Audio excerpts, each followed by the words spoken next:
ए मोर मयारू बड़ा दूर है तोर गाँव रे। ए मोर मयारू बड़ा दूर है तोर गाँव रे। मने मन मगुनत रहता कैसे मैं आयाँ रे। मने मन मगुनत रहता कैसे मैं आयाँ रे। ए मोर मयारू बड़ा दूर है तोर गाँव रे। ए मोर मयारू बड़ा दूर है तोर गाँव रे। मने मन मगुनत रहता कैसे मैं आयाँ रे। मने मन मगुनत रहता कैसे मैं आयाँ रे।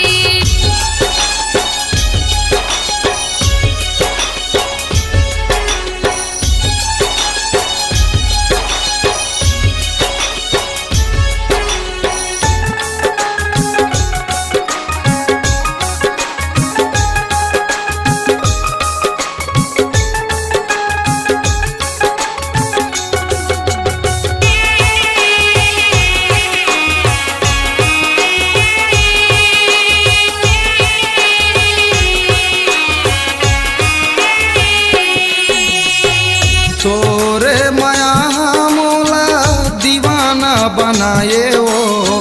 एको घड़ी नहीं देखा तोला मन बैहा बरन हो जाते वो।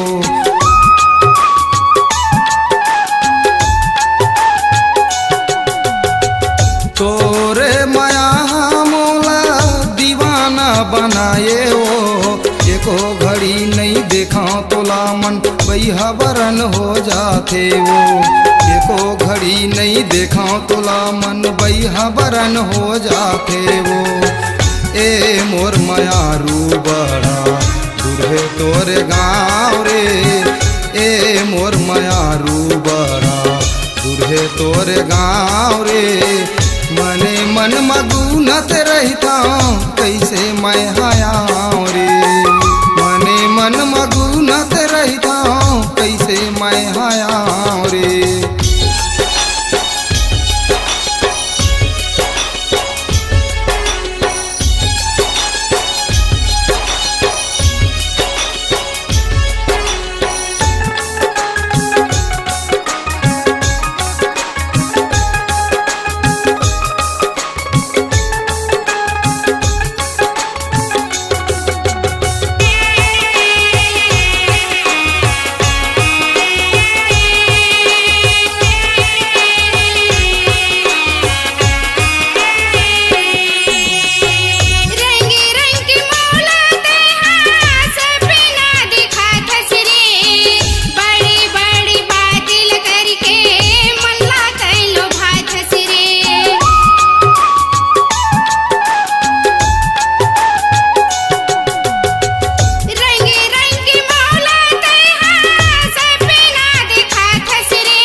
पहली नजर में तहाँ दिल में समाये वो। ऐसे लगते मोला काही मोनी खवाए वो।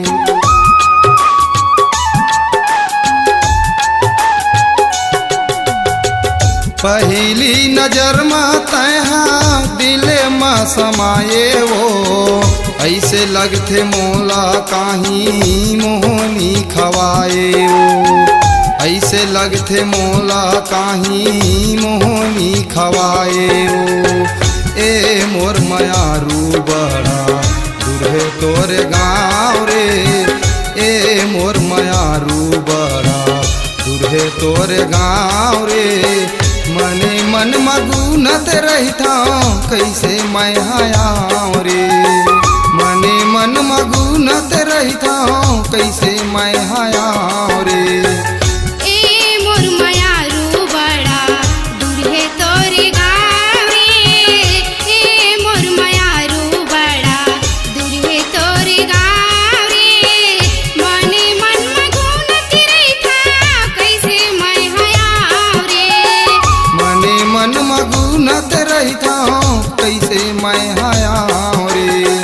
मने मन मगुनत रहता कैसे मैं आयाँ रे, मने मन मगुनत रहता कैसे मैं आयाँ रे। मने मन मगुनत रहता कैसे मैं आयाँ रे, मने मन मगुनत रहता कैसे मैं आयाँ रे। अपनी आवाज को दीजिए एक नया मुकाम। डिजिटल रिकॉर्डिंग की दुनिया का जाना पहचाना नाम स्वरांजलि, जहां गूंजती हैं ध्वनियां अपनी माटी की सौंधी सुगंध के साथ। छत्तीसगढ़ी संगीत के विविध रंग जो पहुंचाते हैं पूरे प्रदेश में डिजिटल रिकॉर्डिंग के संग। स्वरांजलि स्टूडियो, नेमीचंद गली नंबर 2, गंजपारा, रायपुर।